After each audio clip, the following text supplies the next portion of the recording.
제가 백수 시절 때 저는 스튜어디스 여자친구를 사귀었어요. 제가 잘생기지 않은 거는 여러분 영상으로 보시면서 알 수 있잖아요. 오늘은 저처럼 이제 평범한 사람들이 연애에서 그리고 썸 탈 때 이럴 때 상대방을 안달나게 할 수 있는 그 기술에 대해서 말씀을 드려볼게요. 자, 오늘 영상을 스킵 없이 정말 끝까지 보신다면 외모 그리고 키에 상관없이 상대방과 좋은 관계를 만들어 가실 수 있으실 겁니다. 자, 남녀가 기본적으로 만나는 상황을 보면요, 한 경기장에 같이 있는 검투사라고 생각하시면 됩니다. 자, 서로는요 기본적으로 칼은 없지만 서로에 대해서 무의식적으로 가치 평가를 하게 돼요. 자, 그리고 이것은요 썸일 때도 그리고 연애 특히 초창기 때, 초창기라고 말하는 건 한 1년 정도 이하일 때도 똑같이 적용이 됩니다. 자, 제가 간단한 예시를 한번 들어볼게요. 자, 남자들은요, 그러니까 썸 관계가 되게 잘 돼가고 있거나 또는 이제 사귀었다 아니면은 뭐 잠자리를 했다라고 하면은 기본적으로 끝났네 라는 생각을 하게 돼요. 이미 관계가 자기 뜻대로 잘 됐기 때문에 편안하다는 생각을 하게 되는 거죠. 그러다 보면요 긴장감이 낮아져요. 자, 그렇기 때문에 기존의 상대방을 대하는 태도에서 원래 그냥 자신의 편한 모습들을 조금씩 더 보여주게 됩니다. 하지만 여러분 기억하셔야 될 건요, 썸일 때 그리고 1년 이하의 연애 관계 때는요 기본적인 상태가 매우 불안정하다라는 거예요. 자, 불안정하다라는 건요 계속적으로 여러분들에 대해서 가치 평가를 계속하고 있다는 거예요. 그게 무의식적으로 일어난다는 거죠. 자, 그런 상태에서요 여러분이 계속 보여주던 모습에서 계속 편안한 모습들을 보여주게 되면 상대방은 이런 생각을 하게 돼요. 내가 생각했던 사람이 아닌데? 라는 생각을 하게 되는 거죠. 이를 이제 전문 용어로 인지부조화라고 하는데, 인지부조화가 일어나면 우리가 이 친구가 또 다른 매력이 있네 라는 생각을 하면서 시너지가 일어나는 게 아니고 내가 생각했던 사람이 아닌데 라는 생각을 하면서 더 만나면 손해겠다, 빨리 헤어져야겠다 라는 오히려 더 안 좋은 생각을 할 가능성이 훨씬 더 높아진단 말이에요. 그렇기 때문에 여러분은 인지부조화 그리고 무의식적으로 가치 판단을 하고 있다는 걸 생각하시면 우리가 할 수 있는 전략은 두 가지입니다, 여러분. 자, 지금부터가 정말 중요하니까 여기서부터 정말 집중해서 한번 들어주세요.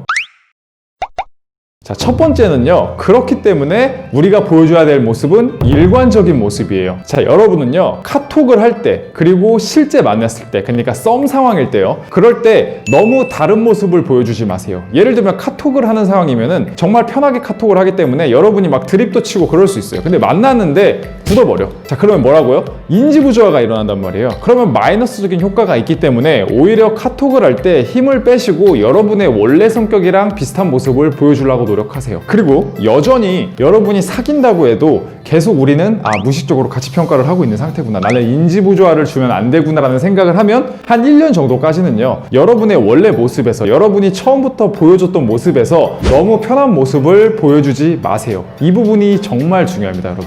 자, 그렇다면요, 여러분이 어떤 사람을 만날 때 첫 모습이 연기라고 하면, 여러분이 아닌 느낌을 준다고 하면 당연히 어렵겠죠. 왜냐면은 우리는 결국에는 원래의 모습들로 돌아가는데 내 첫 모습이 내 모습이 아니면 결국엔 그게 계속 뽀록이 나서 인지부조화 상태를 계속 일으킨단 말이에요. 그렇기 때문에 우리는 처음에 상대방한테 다가갈 때 내 원래 모습에서 크게 차이가 나지 않는 느낌으로 다가가는 게 정말 중요합니다. 그러니까 연기를 하지 말라라는 말이에요. 자, 그렇기 때문에 더 중요한 두 번째 부분, 고민이나 상담 같은 거를 절대 이성 친구한테 말을 하지 마세요. 자, 저도 사람이기 때문에 정말 힘든 일이 있으면 가장 가깝고 가장 편한 친구인 제 여자친구한테 이야기를 하고 싶거든요. 근데요, 그게 첫 번째는 괜찮아요. 근데 두 번, 세 번, 네 번 이어지게 되면 아까 제가 말씀드린 대로 무의식적으로 가치 평가를 하고 있는 과정에서 얘는 계속 이런 사람이다라는 인식을 계속 강화시켜줘요. 자, 그렇다 보면 처음에 여러분이 다가갔을 때는 되게 남자답고 또는 뭐 자기 리더십도 있고 그럴 수 있는데